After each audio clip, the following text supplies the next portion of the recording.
Oh, galawang parang ayaw magpahuli.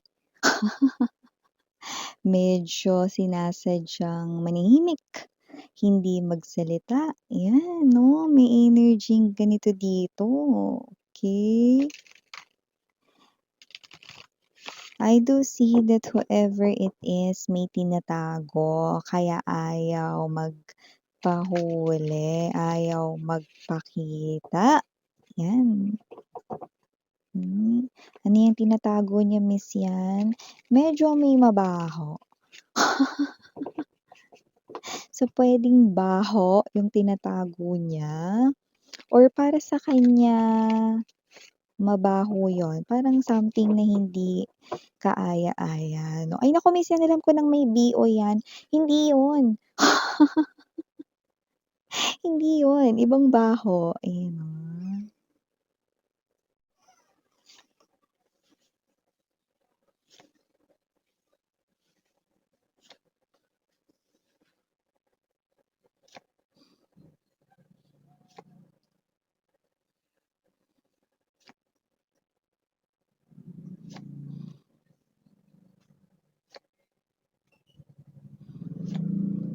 Ay, okey. By the way, center of the reading pala is the Ten of Wands in reverse. Okay, bottom of the deck we have the Page of Coins, the Tower, and the Queen of Coins.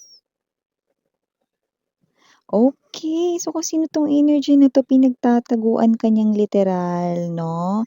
Hindi siya rito yung energy mga babes 'no na magpapakita lang sa'yo ng basta-basta, ayan oh. Alam mo yung pakiramdam niya yung akala mo isa siyang kriminal.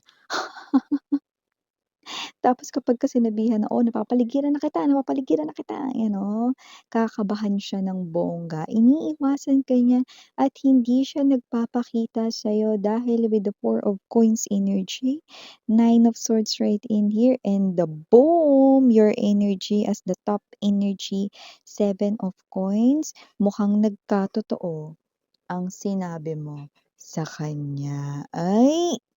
So, kung sino man 'tong energy na 'to, in other words, nahihiya siya rito, Nine of Swords at namomroblema, nahihiya, namomroblema kung paano haharap sa'yo dahil meron ditong parang, nabanggit ka, nasabi ka na nagkatotoo. Dun, dun, dun, dun. Yes, ako rin po yung sound effects dito kaya wag na po kayong magtaka, new subscribers. Hi and hello, my name is Yan. Welcome, welcome. Returning Eastern buyers, thank you sa inyong walang sawang love at suporta ha. At kung hindi niyo pa pa po tayo na main channel, ang link down below sa description box na reading na ito. Kaya kung interesado, i-click lamang yung link dyan para mapunta kayo doon. Araw-araw may collective readings tayo doon at reading per zodiac sign. Hanap ninyo, doon din tayo upload. At yun nga, wala rin po tayo ditong gender, babae, lalaki, LGBT, lahat ay welcome. Pwede rin pong i-switch ang mga roles dahil possible magkapalit-palit kasi general reading nito. And the end of the day, lahat ay may free will na free mong gamitin anytime, anywhere. And yun nga, no, dahil tayo dito ay timeless, pwedeng nangyari na sa iba nangyayari na ngayon, sa iba ay mangyayari pa lang.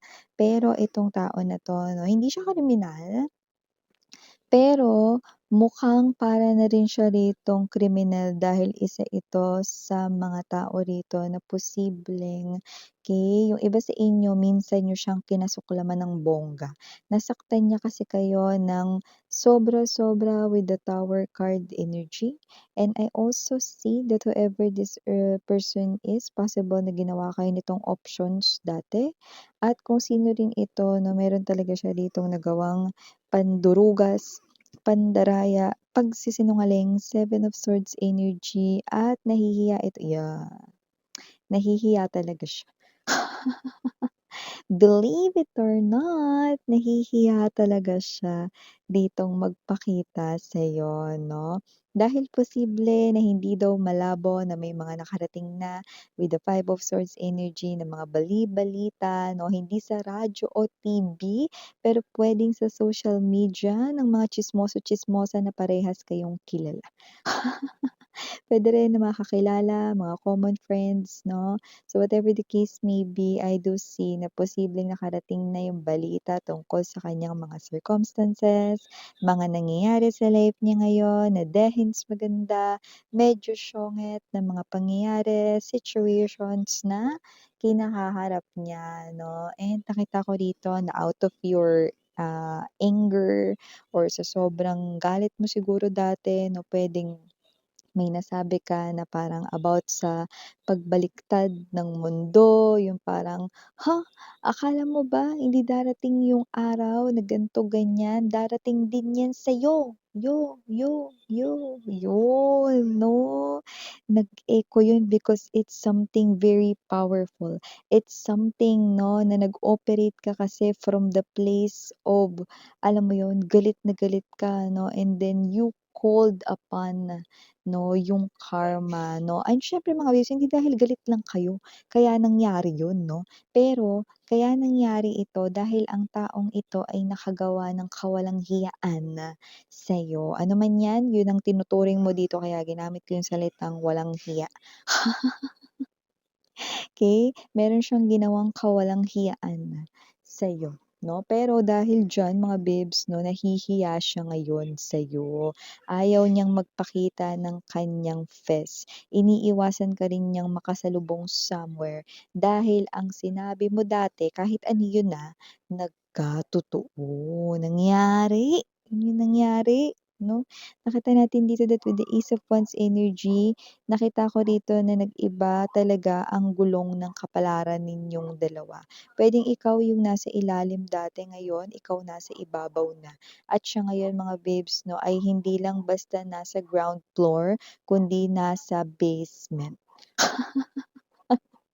Kaya kasi naman 'tong energy na 'to mga babes 'no, kailangan niyang talagang mag-effort para makarating siya sa lobby. Ayan oh, 'di ba, 'di ba, 'di ba? So, kasi naman 'tong energy na 'to, nakikita natin dito that this person here is someone na, "Shh, huwag kayong maingay kay collective." 'Yan 'no. Or as much as possible, ayaw niya rin magkuwento sa iba, okey?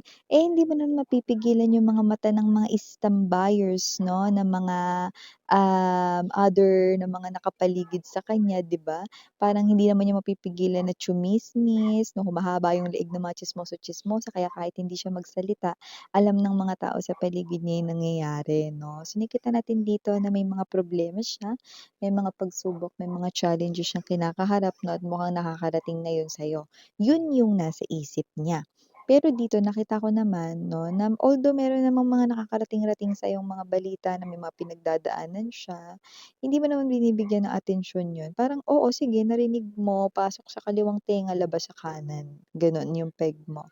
But I do see that whoever this energy is 'no, eh, sana ang pinakahuling makaalam ng kanya ritong sitwasyon 'no, na parang hirap talaga siya ngayon 'no, para talaga siya ritong maladaga talaga mga babes, eh, mas mayaman pa yung daga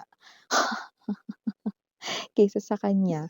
Kaya ikaw daw sana yung huling taong makaalam nun, 'yan 'no. Kasi nga ngayon niya naaalala or ngayon niya naaalala yung sinabi mo at hindi lang yun, pinaka-naaalala niya rin, okey, yung sinabi niya, kaya sinabi mo yun sa kanya dati, 'yan. Kasi nga may mga nasabi siya, Seven of Swords energy or yung iba naman, puwedeng wala naman siyang nasabi pero may nagawa siya, okey? Deceive, cheat, okey, or whatever, nakita natin dito that this person here, 'yan yung bagay rito na ayaw niyang malaman mo. Kaya naman eto siya 'no, parang ninja moves yung galawan niya rito, yung parang paglalabas siya ng bahay parang gusto niya na mag-iba at mag-disguise. para hindi siya makita ng mga tsismoso't-tsismosang kapitbahay or baka may kakilala 'no, sa inyong dalawa rito 'no, 'yan ang pinaka-iniiwasan niya rito 'no. Yung tipong kunwari uutang siya sa tindahan na maglalagay siya ng towel sa ulo niya na para hindi siya makilala na, ay naku, ta's para pag-uusapan, naku, ay naku, nangutang si ano, yung ex ni Collective dun sa tindahan ni ano, grabe gan'to na nga lang presyo nun inutang pa, 'yan. So, definitely iniiwasan niya rito 'no, yung mga ganyan na makarating sa'yo yung sitwasyon niya. Pero yes, yung sitwasyon niya talaga dito ay hindi kagandahan 'no, medyo talaga ano na talagang yung iba sa kanila rito mas mayaman pa talaga yung daga sa kanila ano, ayan. At nakikita rin natin dito 'no, na parang nag-e-effort naman siya, gumagawa naman siya ng paraan para gumanda yung kanya rito 'no, na kaperahan. Tapos eto siya na parang nagta-try na rin siya ritong mandaya, alam mo yun? Paanong mandaya, miss yan? Kunyari ano, makikipag-friends 'no or parang gagamit ng ibang tao 'no, mag-u-use ng ibang tao para magkapera 'no, or sabihin natin 'no, puwedeng siya ito 'no, na tamang landi or mangpi-flirt 'no, pero mamimera, ayan nakita natin dito yung iba gano'n galawan 'no, ay naku, no, no, no, no, ayan 'no. Ba't gano'n miss 'yan 'no, kasi nga parang nangyayari rito 'no, siya ay nalulukuban na ng masamang espiritu 'no, kaya kailangan natin siyang tapatan ng krus ayan 'no, para matunaw yung mga ganyang masamang gawain. So, kasi naman 'tong energy na 'to na nakita natin dito? Na, may mga nasisipat-sipat siya ritong mga opportunities pero ang liliit, ayan oh, Page of Coins energy, Eight of Pentacles, 'yan oh. Parang hindi na talaga siya rito binalikan ng swerte sa buhay niya, ayan oh. Puro mga kakarampot yung mga nakukuha niya rito 'no, when it comes to his or her money. Pagka meron siya ritong gusto niyang mag-ipon, eto naman may mga bagay naman na biglang gagastos siya. 'Yan 'no, mga hindi inaasahang bagay 'no. Eh, kasi that's part of his or her karma that you called upon, okey? Nung galit ka, nung may nasabi ka na nagkatotoo yun. Puwedeng yung iba harap-harapan yung nasabi yun sa kanya, iba naman na nasabi niyo yun ng wala na siya pero ang tinutukoy ninyong tao ay walang iba. Siyempre may iba pa ba? Siya yun, 'di ba? Kaya nag-bounce back ng malala ang karma, ayan 'no. Alam mo, this mirror is the reflection here, 'no. Puwedeng yung iba sa inyo meron kayong kaharap talaga na salamin or nag-aayos kayo nun, basta may kaharap kayong salamin 'no and galit na galit kayo dito, one day yung mokong na yun, yung manggagancho na yun, yung manloloko na yun, babaero na yun, yung malandi na yun, babaliktad din yung mundo sa kanya at yun na nga girl, tama ka or pre, tama ka 'no. So, lahat tayo ditong gender LGBTQs, welcome din kayo. Pero yun nga 'no, ay yung opportunity niya ang liit mga babes 'no. Yung mga opportunity na dito, yung sweldo niya kunwari na makakapulot na nga lang ng pera sa daanan 'no, pero 25 cents lang, yun hindi pa ginawang piso. Pero ikaw, kaya nga tinapat ko 'to kanina nung nilatag ko kung naaalala mo, kasi ganyan kalaki yun sa'yo. Ayan 'no. Plus, bed of roses 'no, opportunities ang dami 'no. Kada flower 'no, opportunities yun to bloom your finances, okey, to, prosper 'no, or para mas maging maayos yung well-being mo. Ay, nakita ko na yung lucky or yung side ng lucky ay nasa side mo, pero sa person mo, tignan ko pa naman ito ganyan ang liit 'to, 'di ba? Ayan oh, ganyan lang kaliit yung sa person mo, pero yung sa'yo gano'n, 'di ba? So, nakita natin dito yung person mo tinataguan kasi nahihiya siya sa'yo, ayan oh. O yung iba rito 'no, nagka-pimples na sila 'no, meron akong nakita dito kung hindi yun, parang bakas ng stress. Na may wrinkles sila, no iba may pimples talaga, mm. So, nakita natin dito na kung sino man 'tong person na 'to 'no, nahihiya siya, eh, 'no, sa mga pinaggagawa niya rito, kabalastugan dati yung mga kawalang hiyaan na nahihiya siya dito, 'di ba? So, kung sino man 'tong energy na 'to 'no, 'yan ang tinataglay niyang energy 'no, 'wag na 'wag ka lang talaga niyang makita talaga rito 'no. Hindi dahil sa sisingilin mo siya kung may utang 'to sa'yo, wala rin naman siyang pambayad sa'yo 'no, kundi nahihiya siya rito 'no na tama ka sa mga nasabi or sinabi mo noon. Akalain mo yun natandaan niya yun? Oo, actually natandaan niya yun nung nagsimula rito yung mga tower moments sa buhay niya. Ibig sabihin nagsimula niyang maalala yun nung nagsimula ring nagpakita sa kanya yung sunod-sunod na karma. Yan tayo, eh. So for the initials right in here, unang-una na letter A. We also have here S plus we've got D. Oh!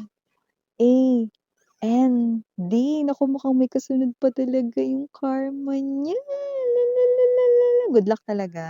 Good luck talaga sa kanya 'no. And yeah, for the other letters, we've got S, T, R, B as in boy, J, baka may BJ, K, or whatever the case may be, just take only what resonates. We also have here the letter I, and last but not the least, we've got the letter G. So yeah, ito yung mga messages right here for you, honey. Again, I'm your Yana Ani. Sarang love and light.